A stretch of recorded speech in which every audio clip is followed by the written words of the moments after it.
సూతపుత్ర కర్ణ, నేను నిన్నాఖరిసారిగా అడుగుతున్నాను, చెప్పు. నిజంగా నువ్వు ఆ బావిలో విషం కలిపావా? లేదు. సరే, మంచిది. ఈ మరిగే నూనెలో నీ చేతులు పెట్టు.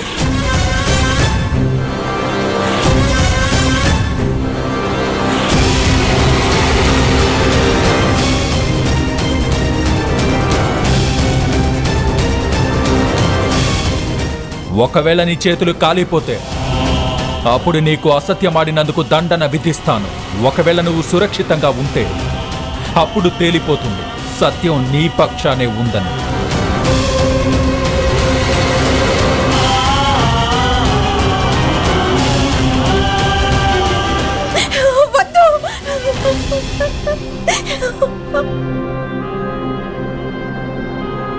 నువ్వు నిశ్చింతగా ఉండమ్మా. సత్యం నా పక్షాన్నే ఉంది. నాకేం బాధ కలగదు.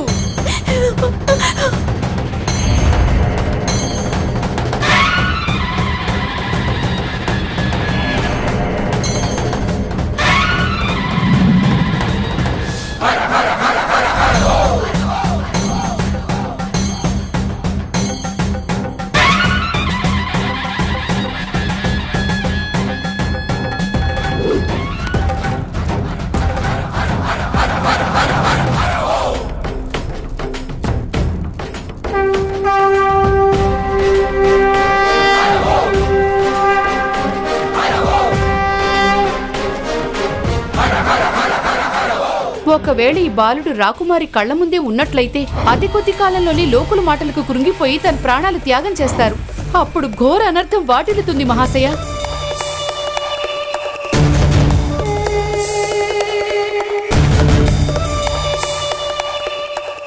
అందుకే ఈ దివ్య బాలుడు రాకుమార్తెకి దూరంగా ఉండాలి. అలాగే రహస్యంగా ఉండటము అనివార్యం కూడా.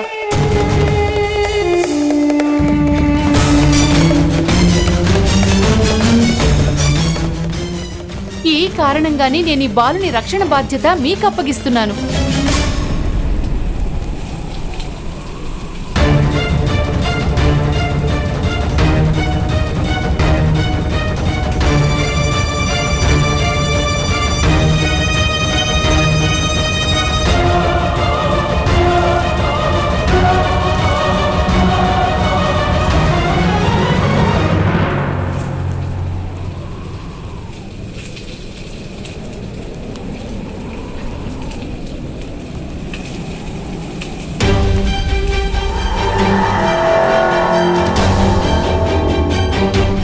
సూర్యనారాయణ భగవానుడు రాకుమారికి అభయం ఇచ్చారు. వారు తన పుత్రుడిని ఎల్లవేళలా రక్షిస్తానన్నారు. ఆ కారణంగానే ఆ దివ్య బాలుని వక్షస్థలంపై రక్షా కవచం, కవచకుండలాలు ఉన్నాయి. ఇప్పుడు కర్ణుడి కవచం హస్తినాపురంలో బయటపడితే అప్పుడు ఈ సమాచారం మహారాణి కుంతికి చేరిపోతుంది. అలా జరగకూడదు. దయ చూపించండి మహాశయ, దయ చూపండి.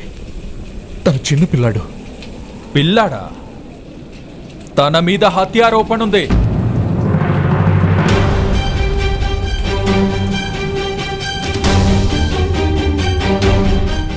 బాలక, నిరూపించుకో నువ్వు నిర్దోషివని.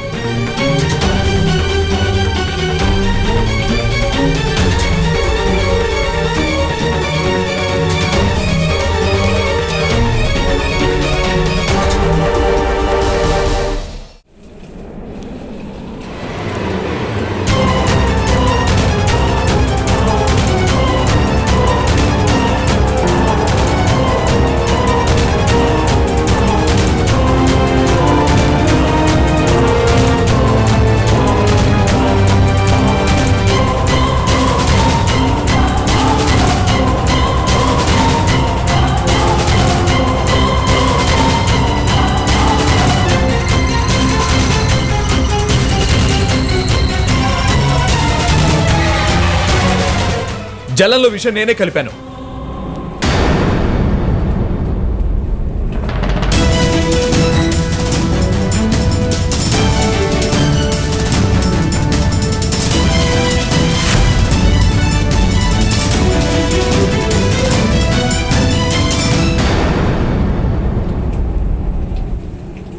నా కొడుకు నిర్దోషి.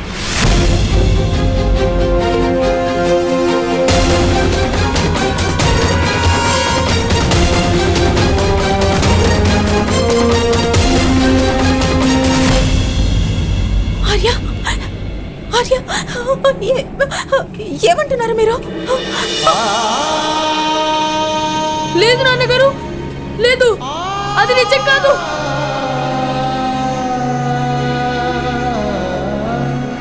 అది నిజం కాదు. అది నిజం కర్ణ,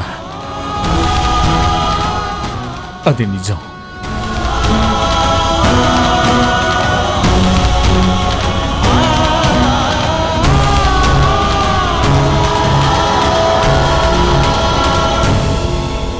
ఈ అపరాధానికి దండన నీకు తప్పక విధిస్తాను. మృత్యు దండన.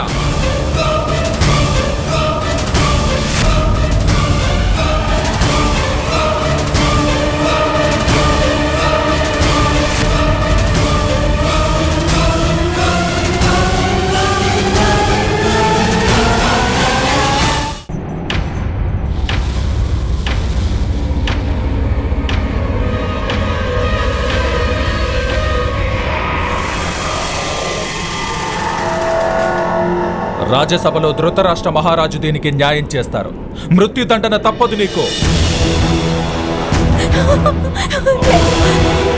పదా.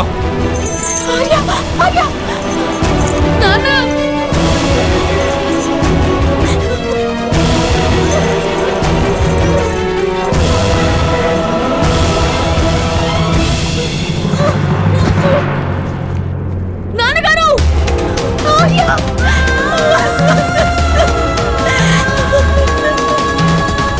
అమ్మా, అమ్మా, అమ్మా.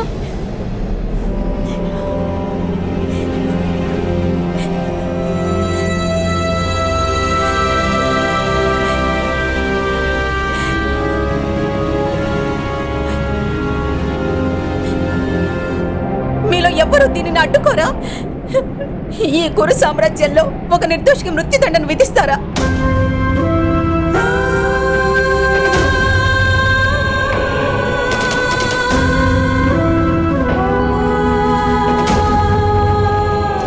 ఆ మహారాజు నేత్రహీనుడు కావడంతో పాటు హృదయం కూడా లేనివాడయ్యాడా? ఎవరైనా సహాయం చేయండి.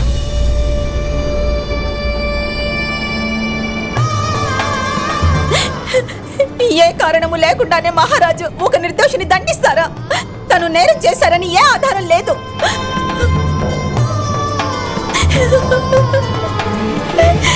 ఎవరైనా సహాయం చేయండి.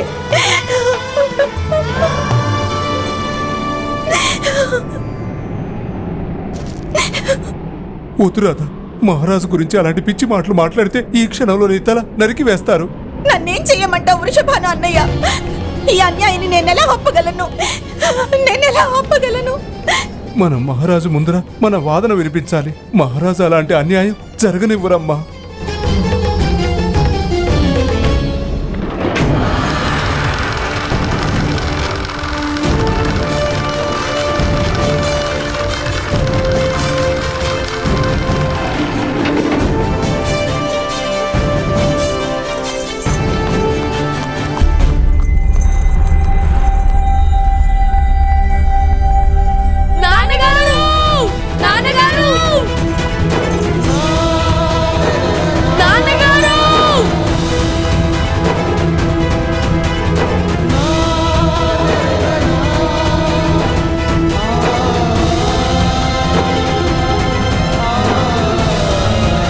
రాజ్యసభలోకి ఎవరూ రాకూడదు.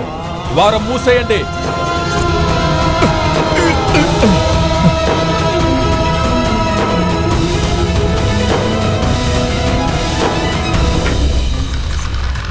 నాన్నగారు, నాన్నగారు.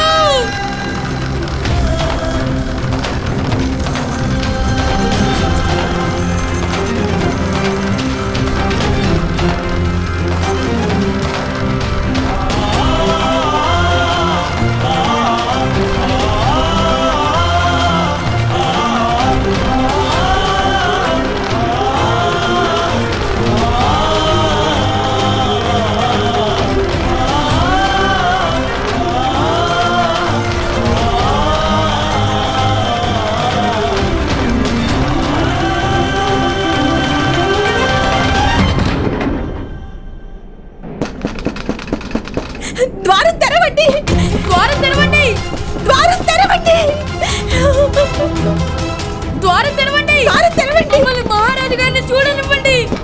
మేము రాజుగారి దగ్గరికి వెళ్ళాలి. దయచేసి కనికరించండి, మమ్మల్ని మహారాజు దగ్గరికి పంపించండి. లేదు, అది కుదిరిన పని. సేనానాయకుడు మదంజయుడు ఆదేశం.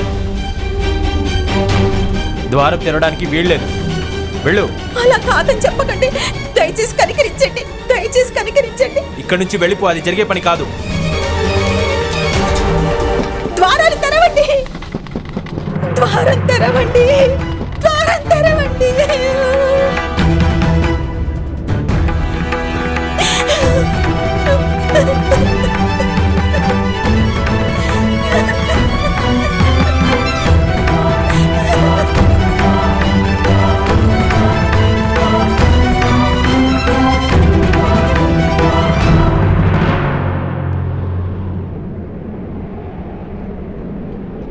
సోదర్ కర్ణ, నువ్వేం చేస్తున్నావు?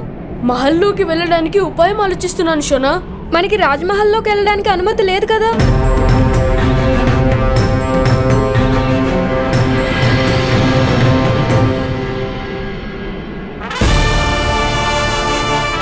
సూర్యకిరణాలకు అలాగే మనకు ఎవరి అనుమతి అవసరం లేదు షోనా.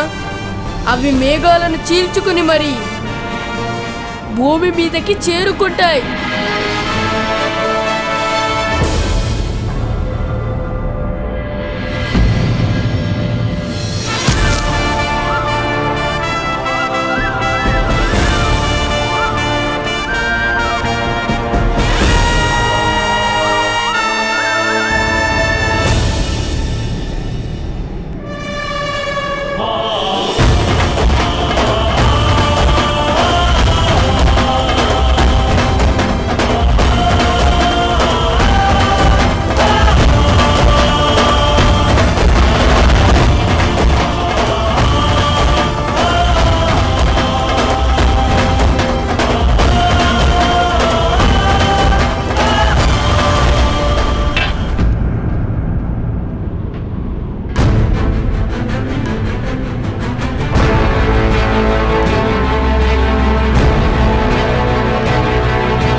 మహారాజా, మంచినీళ్ల బావిలో విషాన్ని కలిపిన అపరాధాన్ని స్వయంగా ఈ అతిరథుడే ఒప్పుకున్నాడు.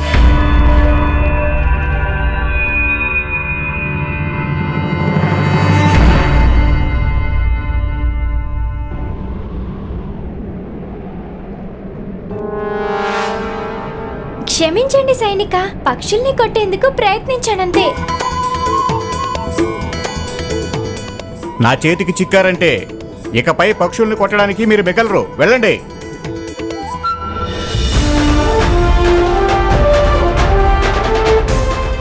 చెప్పాను కదా, వెళ్ళండి ఇక్కడి నుంచి. పద వెళ్దాం. పద షోనా.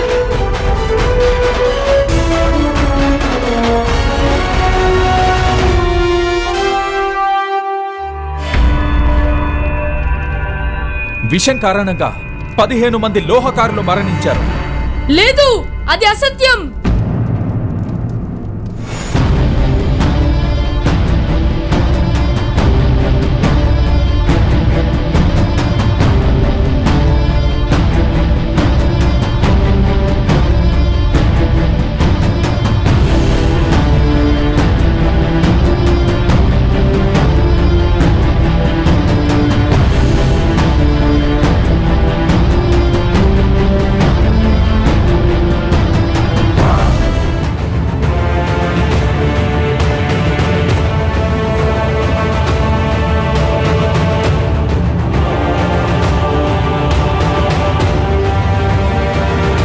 మా నాన్నగారు ఎలాంటి తప్పు చేయలేదు.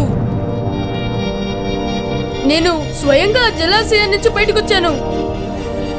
ఒకవేళ దాంట్లో విషమే ఉంటే అప్పుడు దాని ప్రభావం నా మీద కూడా ఉండాలి కదా. చూడు కర్ణ, ఇక్కడి నుంచి వెళ్ళు. వెళ్ళు. మా నాన్న నిర్దోషి. మా నాన్నగారు ఎలాంటి తప్పు చేయలేదు. ఆ బావిలో ఉన్న యక్షరాజు నాకు మాటిచ్చాడు. అందులో విషం లేదు. ఖచ్చితంగా ఇది ఎవరో చేసిన కుట్ర మహారాజా. మా నాన్న నిర్దోషి. లేదు మహారాజా, ఇతనే ఆ అపరాధి.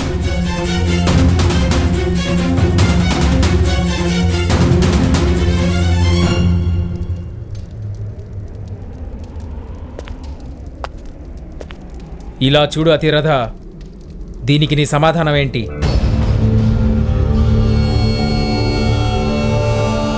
ఏ కారణం చేత నువ్వు ఈ అపరాధాన్ని ఒప్పుకోవాల్సి వచ్చింది? ఆ దివ్య బాలుని వక్షస్థలంపై రక్షా కవచం, కవచ కుండలాలు ఉన్నాయి. సూర్యనారాయణ భగవానుడు రాకుమారికి అభయం ఇచ్చారు. అందుకే ఈ దివ్య బాలుడు రాకుమార్తెకి దూరంగా ఉండాలి. అలాగే రహస్యంగా ఉండటము అనివార్యం కూడా. నాన్నగారు, మహారాజు ముందేనా నిజం చెప్పండి. మహారాజా, ఇతనికి మృత్యుదండన విధించండి.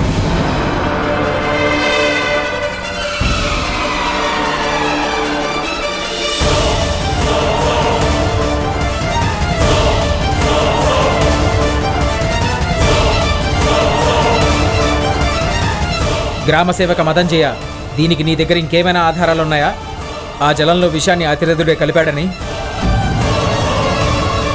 ఒకవేళ అలాగేం కాదు కదా, ఈ బాలకుడు రాజదర్బార్లో నువ్వు చెప్పిన అబద్ధాన్ని నిరూపించాడని నువ్వు ఆ అవమానానికి శిక్షని ఈ బాలకుడి తండ్రికి వేస్తున్నావా?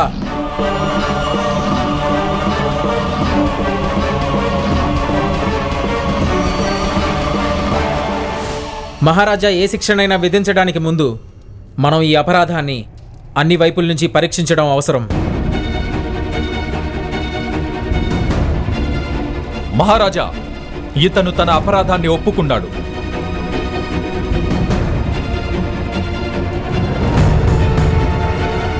మహారాజా, చెప్పు విదురా. మహామంత్రి విదురా, 15 మందిని చంపిన నేరానికి శిక్ష కేవలం మృత్యుదండనే అవుతుంది.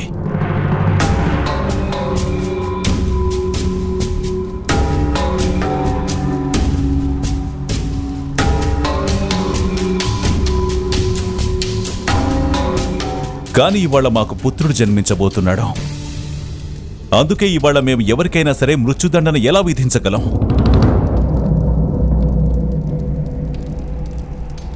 మరి నేను అతిరథ సుషేణునికి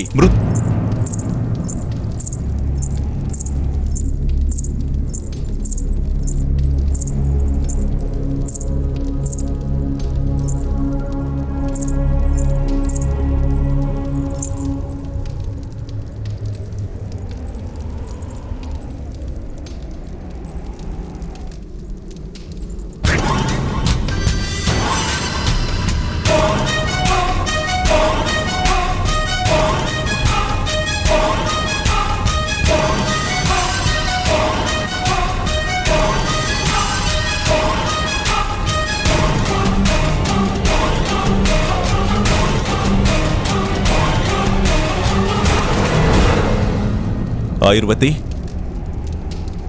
నీ పదాల చప్పుడులో భయమేంటి? ఏ కారణం వల్ల నువ్వు మౌనంగా ఉన్నావు? ఆయుర్వతి, నిన్ను ఆదేశిస్తున్నాను. నా కొడుకు గురించి సమాచారం ఇవ్వు. నాకు ఉత్తరాధికారి పుట్టాడన్న సమాచారాన్ని ఈ సభకు చెప్పు.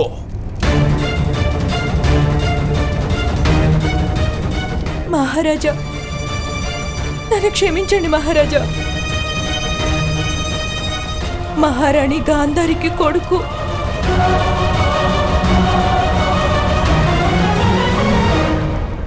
చెప్పు ఆయుర్వతి. మహారాణి గాంధారి కొడుక్కి కాదు,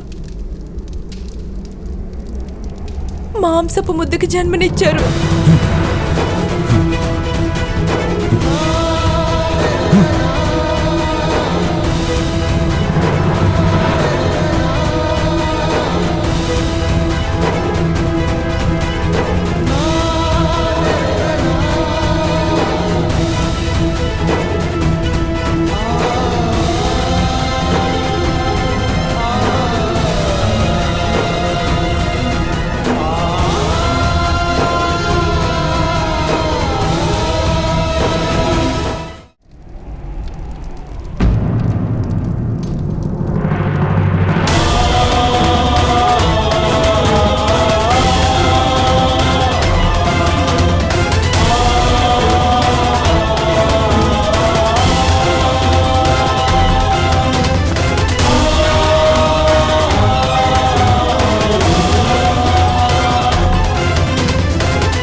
మహారాజా, నేను గ్రామరక్షకుడి పక్షమే వహిస్తున్నాను విదురా.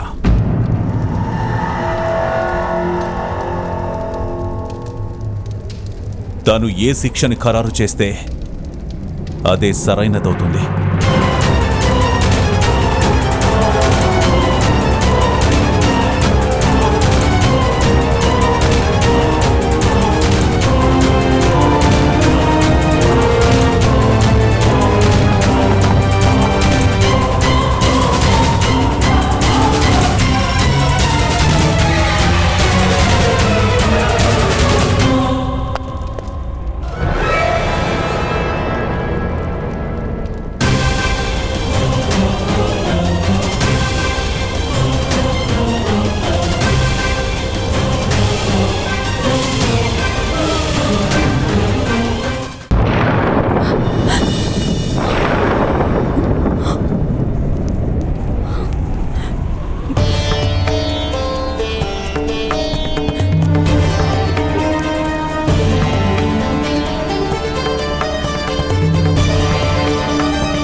నా కొడుకు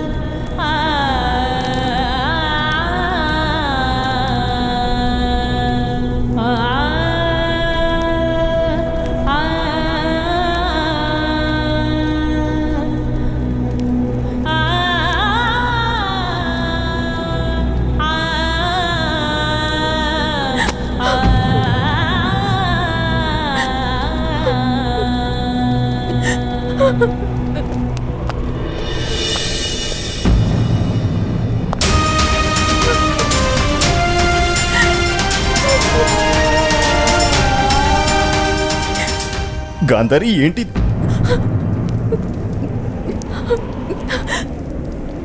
నా కొడుకు అన్నయ్య, మహాదేవుడి ప్రసాదం. లేదు లేదు గాంధారి, లేదు. గాంధారి, ఇది మాంసపు ముద్ద. మన కళలకి అంతమిది.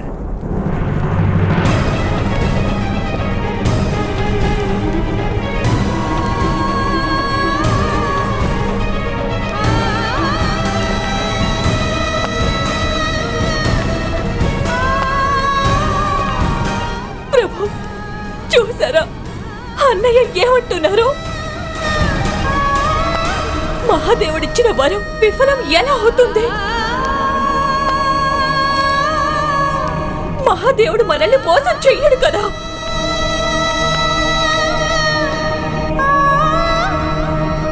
మనకి కొడుకు పుట్టడంతోనే మనకి కొత్త జన్మ మొదలైనట్టు కదా ప్రభు. మన కలలన్నీ ఎలా అంతమైపోతాయి?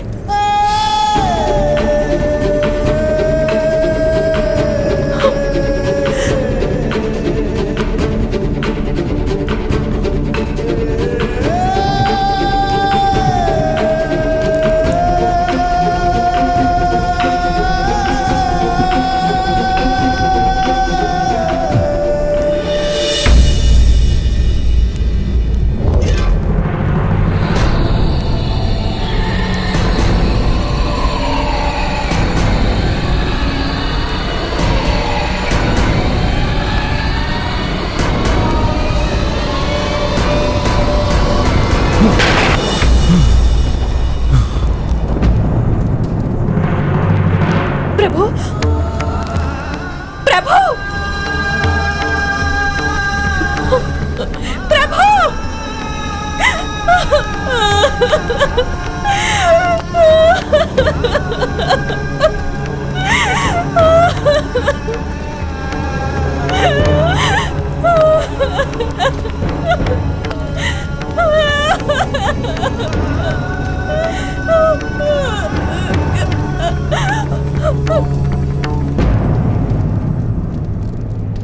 ఏదో ఒక ఉపాయం ఉంటుంది నాన్నగారు. అసలు మహారాజు గారు ఇంతటి అన్యాయాన్ని ఎలా చేయగలుగుతున్నారు? ఏం ఉపాయం లేదు.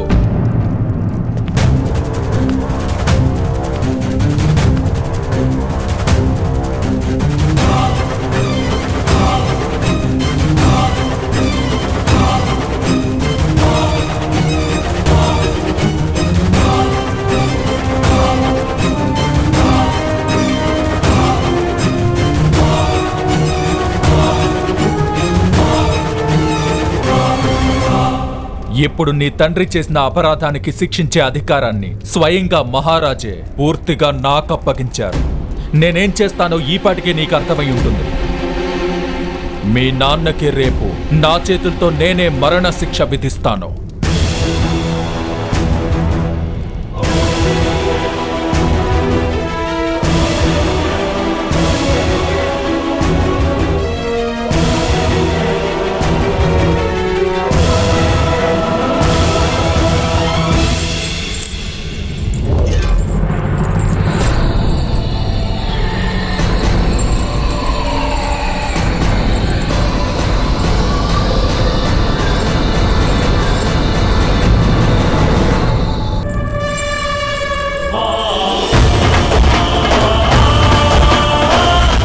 మా నాన్నగారికి ఎవ్వరూ శిక్ష విధించలేరు.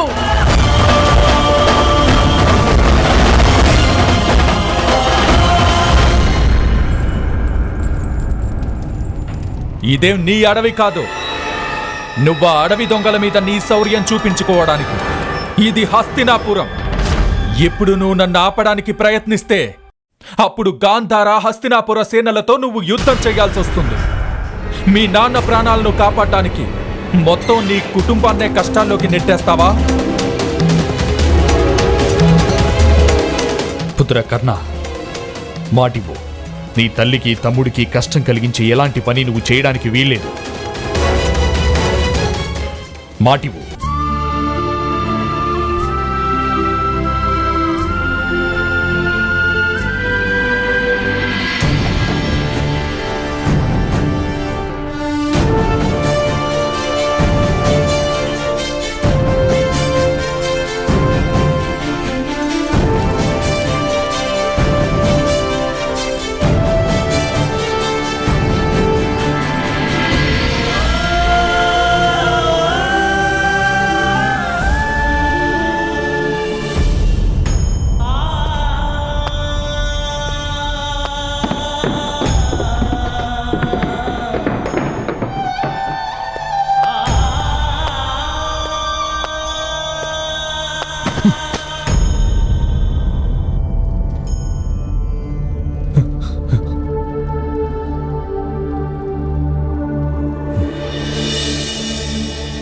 తాతగారు,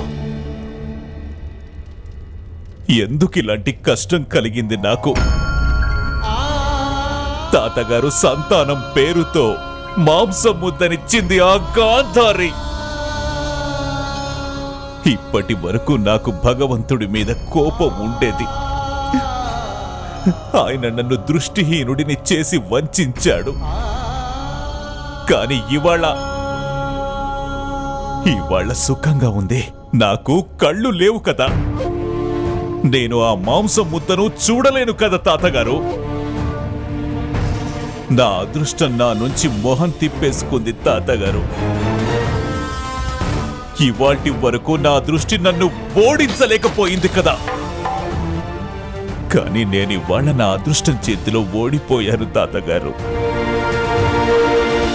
మీరెప్పుడు నాకు చెబుతూ ఉండేవారు తాతగారు, మన హృదయం బలంగా ఉన్నంత వరకు ఎలాంటి సంఘర్షణైనా సరే పెద్దది కాదని.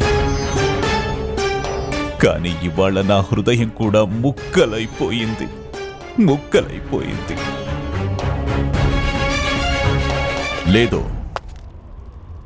లేదు నాయనా,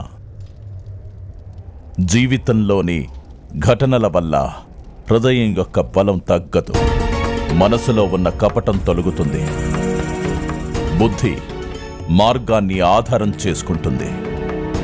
కానీ హృదయం తన కాళ్ల మీద పూర్తి విశ్వాసం ఉంచుతుంది. దానికి తెలుసు ఈ మార్గం సరైనది కాదని, దిశే సరైనదని. ఒకవేళ ఒక మార్గం దుర్గమమైనదైతే అది మరో మార్గాన్ని నిర్మిస్తుంది. లేదు తాతగారు, ఇప్పుడు నా పాదాలకు ఆ శక్తి లేదు. నా కలల్ని ఫలింపజేయడానికి ఇప్పుడు నా దగ్గర ఇంకే మార్గము లేదు తాతగారు.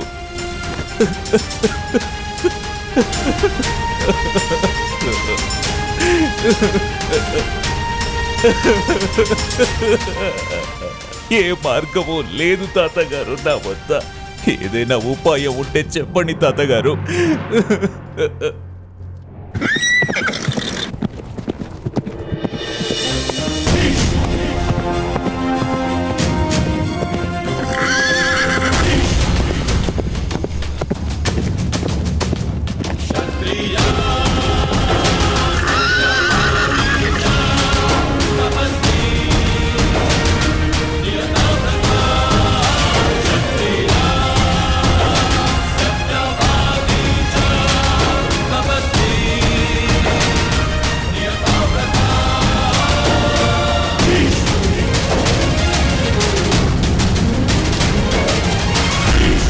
మాతా,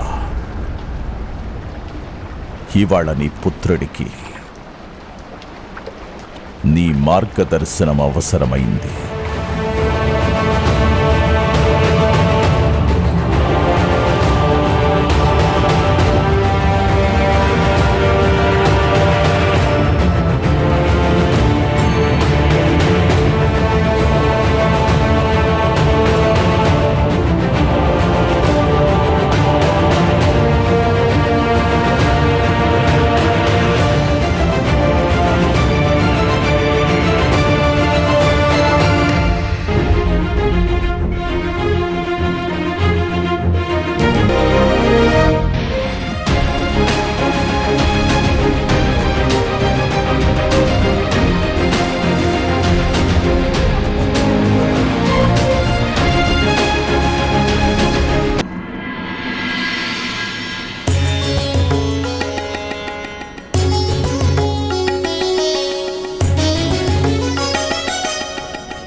ఏ పుత్రుడైతే తన మార్గంలో తన ప్రతిజ్ఞ అనే బంధాన్ని ఏర్పరచుకున్నాడో ఆ పుత్రుడికి ఈ తల్లి మార్గదర్శనం చేస్తుంది.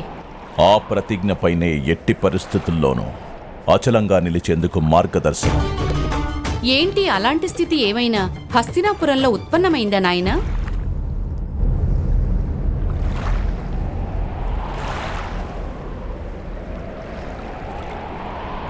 ధృతరాష్ట్రుడి దుఃఖమే నా హృదయానికి బాధ తల్లి.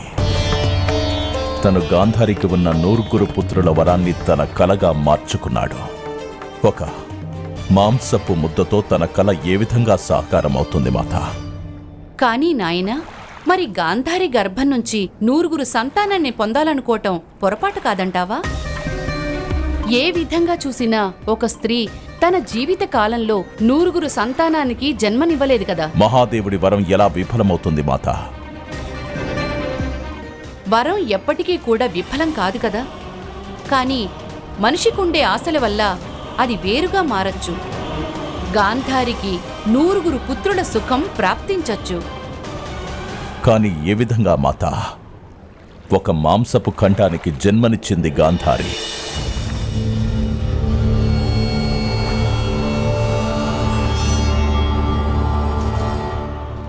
లేదు పుత్రా, ఆమె 9 సంతానానికి మూలమైన బీజానికి.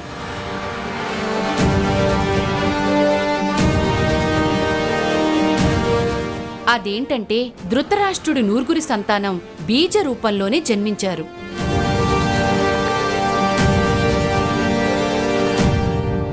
ఇప్పుడు వాళ్ళకి మానవ రూపాలు ఇవ్వాల్సి ఉంటుంది. కానీ ఆ కార్యాన్ని ఈ భూమి మీద కేవలం వ్యాస మహర్షి మాత్రమే చెయ్యగలడు. ఎలాగైనా రేపు సూర్యోదయానికల్లా మహర్షి హస్తినాపురానికొచ్చి ఆ పిండాన్ని కనుక ఆశీర్వదిస్తే అప్పుడు ధృతరాష్ట్రుడికి 9 సంతానం జన్మిస్తారు.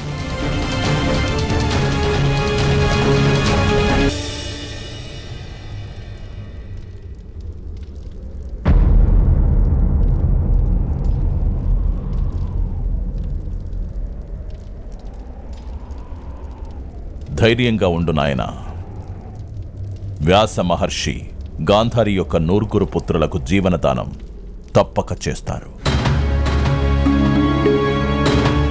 నేనే స్వయంగా వెళ్ళి ఆయన్ని తపస్సు చాలించమని విన్నపం చేస్తాను.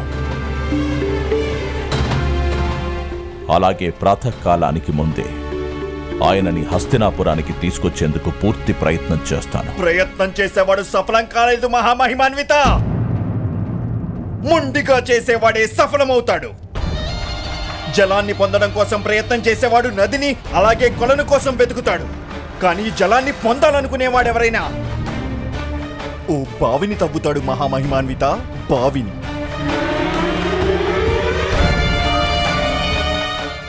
అసలు మీకు ఎలాంటి తేడా ఉండదు కదా నా సోదరి సంతానం బతికినా లేకపోయినా.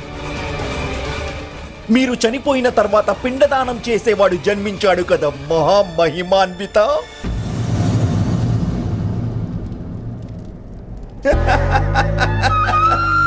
పాండు మహారాజు ఇంట్లో ధృతరాష్ట్రుడి మీదున్న నాకున్న ప్రేమపై మీకు సందేహం కలుగుతుందా గాంధార రాజా?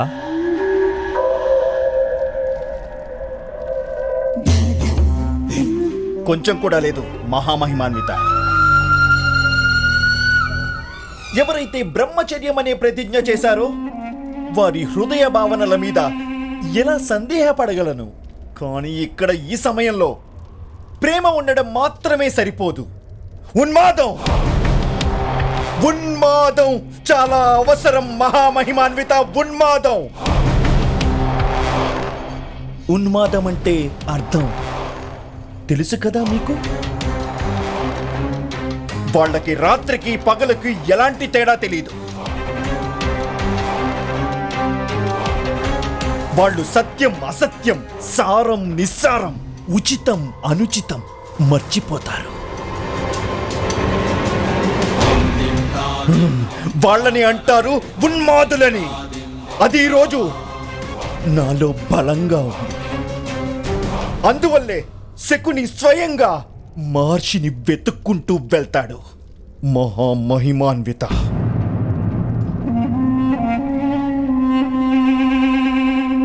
శకుని నిజమే చెప్తున్నాడు తాతగారు.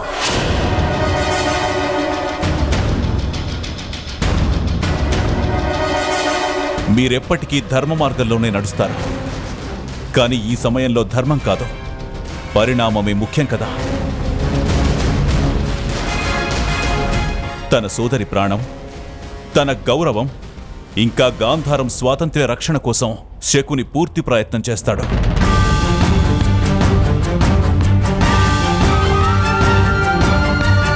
నేను ఆదేశిస్తున్నాను, శకునే వెళ్తాడు మహర్షిని వెతుక్కుంటూ.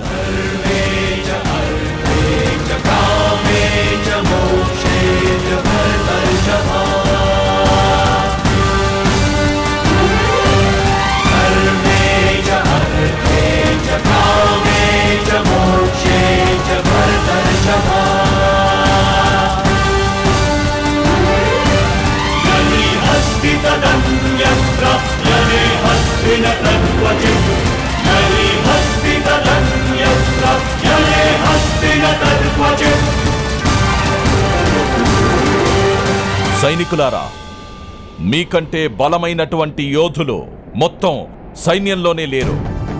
అందుకే నేను మిమ్మల్ని కార్యానికి నియుక్తుల్ని చేశాను. మీరందరూ గాంధార రాజుతో పాటు మహర్షిని వెతకడానికి వెళ్ళాలి. గుర్తుంచుకోండి, మహర్షి దగ్గరికి వెళ్లే మార్గం అతి కఠినంగా ఉంటుంది. గాంధార రాజు శకుని సామర్థ్యం మీద నాకు విశ్వాసం లేదు. అందువల్ల తన రక్షణ భారం మీ మీదే ఉంది. తను నిజంగా ఆ కార్యంలో సఫలమైతే అప్పుడు మొత్తం హస్తినాపురానికి ఎదురయ్యే కష్టం తొలగుతుంది. ప్రాతకాలానికి ముందే మహర్షిని హస్తినాపురానికి తీసుకురావాలి. అప్పుడు మీలో ప్రతి ఒక్కరికి ధనం, ధాన్యం లేదంటే భూమిని ఇచ్చి సంతోషం కలిగిస్తాం. మీరేది కోరుకుంటే అది తప్పక ఇస్తాం. అయితే ప్రాణదానాన్ని కోరుకుంటే అది కూడా ఇస్తారా ప్రభు?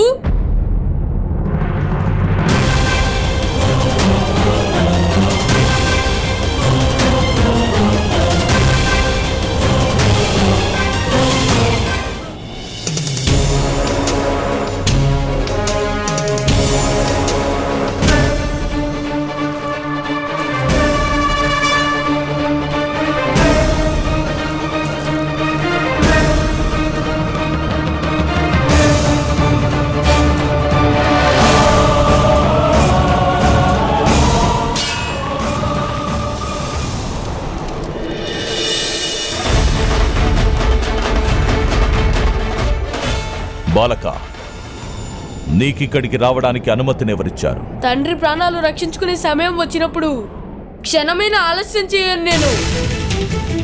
సమాధానం ఇవ్వండి ప్రభు. నిజంగా ఏది కోరుకున్నా సరే మీరు నాకు దాన్ని ఇస్తారా?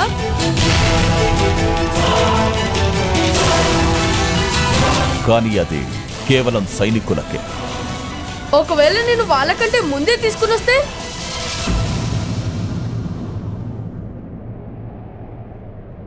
చూడు బాలక, ఇది నువ్వనుకునే పిల్లల ఆట కాదు. నాకు తెలుసు. ఇప్పుడు నాకు కూడా ఆటలాడే సమయం లేదు ప్రభు.